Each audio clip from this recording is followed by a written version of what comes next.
A Rádio Rio de Janeiro leva até você Mediunidade e Obsessão. Um programa que se propõe tirar suas dúvidas sobre esses dois temas com base na doutrina espírita. Apresentação: Moisés Santos.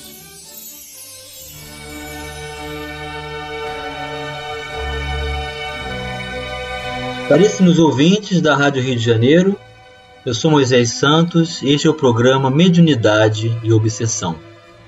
Agora estamos estudando esta nova obra em nossos estudos, que você já sabe, meu caro ouvinte, é o livro Diálogo com as Sombras, do autor Hermínio Corrêa de Miranda, um espírita que teve uma experiência larga no conhecimento, na prática, na busca, na postura de permanecer diante da verdade em busca dessa condição de aprendizagem, de humildade, de companheirismo, de comunhão com os médiuns, porque eis a possibilidade de conexão com o mundo superior. Nos colocarmos assim, como crianças espirituais que desejam aprender e servir, e encontrarmos nesses recursos pedagógicos que a mediunidade oferece, a oportunidade de também usar como ferramentas em nossas vidas, entendendo-nos cada vez mais na vida de espírito, enquanto estamos encarnados temporariamente, e tirarmos proveito desses recursos completos. Então essa obra, que é da editora da Federação Espírita Brasileira, vem nos trazer esse clássico e a oportunidade de estabelecermos entendimento sobre a formação de um grupo mediúnico que vai trabalhar na reunião de desobsessão.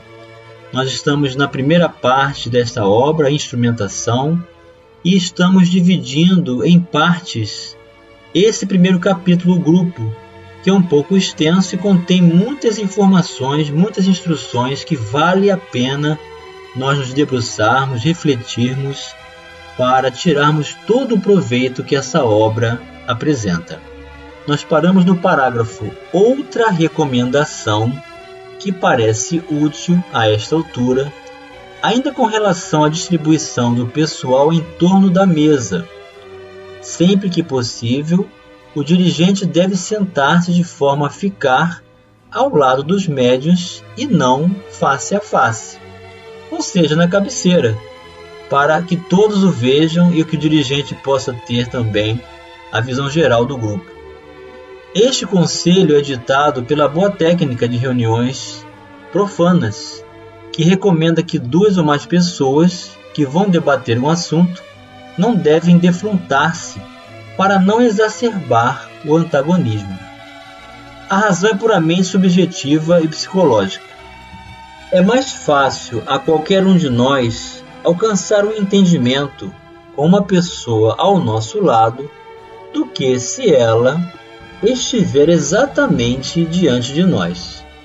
A posição frente a frente parece levantar em nós os resíduos e os depósitos acumulados pelos milênios em que enfrentávamos nossos adversários em lutas pela sobrevivência.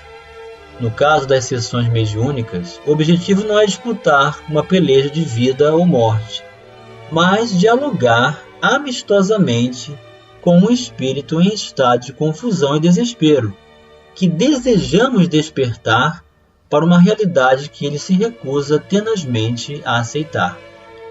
Se opomos à sua agressividade, a nossa, nada conseguiremos. Tudo deve ser feito, pois, para eliminar qualquer empecilho que possa existir entre o comunicante e o doutrinador. Então essa postura física de não se colocar frente a frente é justamente para nós enxergarmos o companheiro comunicante ou a companheira com os olhos do espírito e nos conectarmos de coração, mente e propósito com a espiritualidade superior, que vai nos inspirar para realizarmos o melhor. Antes de prosseguir, façamos uma revisão geral na sala. Os móveis estão na posição certa e os lugares pré-determinados. Todos devem ocupar os assentos em silêncio, sem fazer alarido e arrastamento ruidoso de cadeiras. Se há trabalhos de psicografia, o material correspondente deve achar-se sobre a mesa. Papel em folhas soltas, vários lápis apontados e esferográficas, num copo ou outro recipiente apropriado. Se os trabalhos forem mistos, ou seja, de psicografia e incorporação, convém que o material não fique ao alcance dos médiuns de incorporação, pois um espírito mais turbulento pode, num gesto brusco, atirar os objetos ao chão. Se há psicografia, quem ficar ao lado do médium deve estar preparado para remover as folhas à medida que são escritas. Mas, meu caro ouvinte, quem são exatamente os componentes de uma reunião de desobsessão? Vamos esclarecer este conceito. Do livro Desobsessão, pelo espírito André Luiz, psicografia de Francisco Cândido Xavier, o capítulo 20, Componentes da Reunião.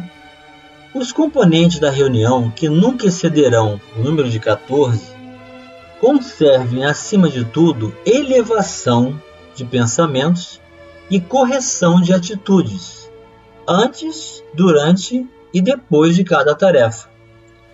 Nenhuma preocupação com paramentos ou vestes especiais.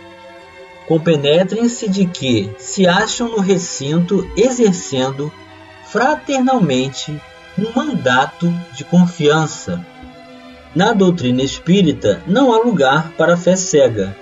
Evitem-se, no entanto, no ambiente da desobsessão, pesquisas ociosas e vãs indagações, críticas e expectações insensatas. Todos os componentes da equipe assumirão funções específicas. Num grupo de 14 integrantes, por exemplo, trabalharão 2 a 4 médiuns esclarecedores, 2 a 4 médiuns passistas e 4 a 6 médiuns psicofônicos. Então estamos diante de um laboratório, de um experimento a ser realizado, na visão da ciência espírita, porque precisamos conhecer quais são os recursos das faculdades mediúnicas dos componentes, ou a predisposição para execução do labor, e também de quantos componentes vão participar. Então, além destes mencionados, também inclui o dirigente da reunião. E assim o conjunto vai se permitir a conexão com a proposta do mundo superior. O caderno de preces destina-se a receber o nome dos encarnados e desencarnados para os quais desejamos solicitar ajuda espiritual. Os nomes devem ser escritos antes de começar a sessão, sempre em silêncio, sem comentários. Pode ser adotado o processo de indicar com um pequeno sinal em forma de cruz os nomes das pessoas desencarnadas. Na hora da prece serão mentalizados pelos interessados. Há casas que realizam esse processo chamado irradiação, que consiste numa espécie de reunião de preces que terão já esses nomes pré-estabelecidos oferecidos pelo público, colocados anteriormente em algum local facilitador para serem depois resgatados. Então a oração feita para esses nomes já estabelece o concurso de conexão com a reunião mediúnica em um dia diferente da reunião. Lá está igualmente sobre a mesa o livro que contém o material de leitura preparatória, geralmente uma obra mediúnica, assinada por Emmanuel, Vinha de Luz, Pão Nosso, Fonte Viva, ou por outro autor de preferência do grupo. A água destinada a ser fluidificada deve estar num jarro de vidro, juntamente com pequenos copos, de preferência ao lado da mesa, para que no movimento mais violento não sejam atirados ao chão. Não convém que a água esteja gelada. Um amigo espiritual nos disse certa vez que a água à temperatura normal do ambiente se prestava mais facilmente à fluidificação ou magnetização. Então, muito importante o autor escrever aqui essa palavra magnetização, porque o termo fluidificação significa estabelecer a forma líquida. E a magnetização significa a associação das substâncias do laboratório do mundo invisível que estabelece conexão com a água. Outra preocupação que o autor aqui apresenta é essa exacerbação dos movimentos, que o médium deve aos poucos estabelecer concurso de autocontrole, de educação mediúnica para não se permitir a esses movimentos bruscos e violentos, para não dar socos na mesa, não jogar os objetos longe, não estabelecer vozerio, gritaria, porque tudo pode ser controlado pelo médium psicofônico, que é o dono das suas cordas vocais e, portanto, o responsável por tudo que se estabelece em comunicação conosco. Quanto ao gravador de som, deve estar pronto para entrar em ação, com o mínimo de operações e ruídos. Isso pode ser feito, é muito oportuno gravar as comunicações para transcrevê-las depois e estudá-las para, inclusive, nos aperfeiçoarmos no processo de avaliação. A fita em posição, o microfone já exteriormente testado, é de preferência posto sobre um móvel ao lado da mesa principal. Se emitir luz intensa de algum visor, este deve ser coberto com objeto opaco. Hoje nós temos os celulares para realizar a gravação. Então basta colocar o celular sem som, modo avião, tirar a luz e iniciar o processo de gravação para depois ouvi-lo e até compartilhar com os amigos. No momento oportuno, bastará dar a partida. É conveniente ao testá-lo, gravar a data da sessão. No grupo que frequentamos, o gravador é reservado para a mensagem final, usualmente transmitida depois do atendimento dos companheiros necessitados. Essas mensagens acumuladas ao longo do tempo constituirão um precioso repositório de ensinamentos e de experiência no trato com os problemas do mundo espiritual e devem ser preservadas para referência futura. Então, esse momento final da reunião é sempre utilizado pelos espíritos mais esclarecidos em trazer orientações para todos nós, de uma forma geral, sempre apresentando imparcialidade e acolhimento, conhecimento do Evangelho, estímulo para o trabalho, sempre no final da reunião. Então vamos continuar conhecendo esses pontos de esclarecimento e orientações das diretrizes de formação de um grupo já no próximo bloco. Participe do programa Mediunidade e Obsessão enviando sua sugestão ou pergunta para o e-mail meo@radioriodejaneiro.am.br ou pelo WhatsApp 984867633 aos cuidados de Moisés Santos.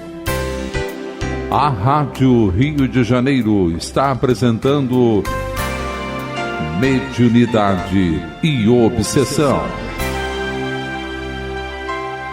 Apresentação: Moisés Santos. Caríssimos ouvintes da Rádio Rio de Janeiro, voltamos agora para o segundo bloco do nosso programa de hoje e estamos abordando a obra, esse clássico que você já sabe, meu caro ouvinte, Diálogo com as Sombras. O autor é Hermínio Corrêa de Miranda, a editora da Federação Espírita Brasileira. Estamos no capítulo 1, a instrumentação, e temos o grupo como formação para a realização de um processo de reuniões de desobsessão, reuniões mediúnicas na casa espírita. Todos se encontram assim apostos. As sugestões oferecidas a seguir não são, obviamente, mandamentais, pois cada grupo acaba por encontrar a sua dinâmica própria. Na verdade, meu caro ouvinte, não existe uma reunião de desobsessão idêntica a outra, de uma casa espírita em relação a outra. Há sempre características próprias da identidade do grupo, das possibilidades dos recursos mediúnicos de cada componente, e o que o conjunto tem por tarefa a realizar diante o mundo espiritual, porque o trabalho pertence a Jesus. Depois de todos acomodados em silêncio, é feita a leitura do texto do dia, geralmente em sequência, ou seja, um para cada sessão. Geralmente estuda-se o livro dos médiuns. Na verdade, permanece a postura da leitura. Todos podem ler parágrafo por parágrafo, sem comentários, para não trazer perspectivas individuais ou desarmonia e pensamentos próprios que estejam em desacordo com o conjunto. Aí ele sugere que a data da sessão deverá ser anotada ao pé da página. Alguns grupos costumam comentar o texto lido. Tais comentários não devem ser muito longos, nem elaborados, nem guardar tom oratório. Serão singelos e sem retórica bombástica. E de preferência, meu caro ouvinte, somente leitura. Em seguida, a luz mais intensa é apagada, restando apenas a lâmpada mais fraca, que forneça iluminação discreta, de preferência em cor suave, indireta, apenas suficiente para se distinguir o ambiente, as pessoas e os objetos. Convém retirar nesse momento os objetos que se encontrem sobre a mesa, pelas razões já apresentadas. É feita a prece, que também não deve ser longa, nem decorada, ou em tom de discurso. Uma rogativa simples, na qual se solicite a proteção para os trabalhos, a colaboração dos amigos espirituais, a inspiração e a predisposição para receber os companheiros aflitos com amor, tolerância e compreensão. Então, é realmente um exercício de amor, de caridade, que nós estabelecemos de coração para despertar e auxiliar inúmeros irmãos desnorteados que sequer consideram que estão desencarnados. Não sabem onde estão vagando, retornam para os seus lares, conversam com seus entes amados que não são ouvidos, ficam à mercê de envolvimentos de mentes mais habilidosas que os constrangem. Então é preciso esse recurso de despertamento. É um trabalho muito bonito. Fim da prece, todos ficam recolhidos, em silêncio, concentrados, atentos, mas em estado de tranquilidade e relaxamento muscular. Não há necessidade de um pronunciamento do próprio pensamento, não há necessidade de anteciparmos nada, tudo tem que ser espontâneo. Em alguns grupos, o dirigente encarnado dos trabalhos, ou mentor espiritual, costuma designar previamente os médiuns que irão atuar, fixando-lhes até o número de espíritos que deverão atender, bem como os médiuns que não deverão dar passividade, aqui está entre aspas, nós sabemos que são os médiuns psicofônicos, a nenhum manifestante. Embora se trate de uma posição respeitável e bem intencionada, com o propósito aparente de disciplinar as atividades do grupo, não é recomendável o procedimento. Então, mais uma vez, reiteramos aqui, tudo deve acontecer espontaneamente. Procurarei apresentar as razões. A designação prévia do médium pode criar neste uma expectativa e até uma certa ansiedade, que o leve a forçar, também está entre aspas, uma comunicação, e até mesmo levá-lo ao fenômeno do animismo. O animismo, meu caro ouvinte, é aquela manifestação de si mesmo, da própria alma do encarnado, e não um comunicante estabelecendo ali a mediunidade exercida. Se não estiver bem preparado para a sua tarefa e habituado ao exercício da mediunidade vigilante, não convém correr esse risco, pois nem todos os grupos estariam preparados para identificar a dificuldade e corrigi-la. Por outro lado, não conhecemos com precisão o planejamento realizado no mundo espiritual. É bem possível que convenha encaminhar primeiro determinado espírito, por determinado médium, e se por desconhecimento designamos outro médium, altera-se a sequência do trabalho programado, o que acarretará adaptações de última hora, que vão sobrecarregar os companheiros desencarnados. É que os espíritos a serem tratados encontram-se ali, no ambiente, e muitas vezes, depois de presenciarem um atendimento particularmente dramático ou tocante, o próximo companheiro já vem predisposto e mais receptivo à doutrinação. Os mentores do grupo conhecem bem esse mecanismo e sabem melhor como dispor as manifestações. Então é sempre assim, uma comunicação pode ajudar a muitos. Os recursos de reprodução do som da palavra do esclarecedor vai até o mundo espiritual. São colocados recursos multiplicadores para que muitos escutem o que o esclarecedor está designando como diretrizes libertadoras. Então, ao mundo espiritual, o trabalho ele é direcionado pelos espíritos superiores da casa, porque eles sabem quem deverá vir primeiro e as consequências daquele aprendizado podem auxiliar outros tantos que vão ouvir e participar, e aí eles conseguem atuar com mais clareza e direcionamento adequado. Acresce ainda uma observação. Acreditam alguns que esse processo de designar cada médium de uma vez evita que todos sejam tomados ao mesmo tempo e se crie balbúrdia prejudicial ao trabalho. São as chamadas comunicações concomitantes ou simultâneas. Na minha experiência pessoal, nunca encontrei essa dificuldade.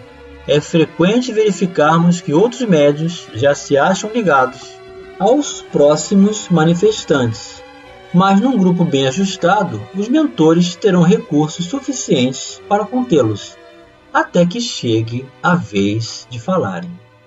E chegou o momento, meu caro ouvinte, de você receber a mensagem ao seu coração. Mensagem ao coração.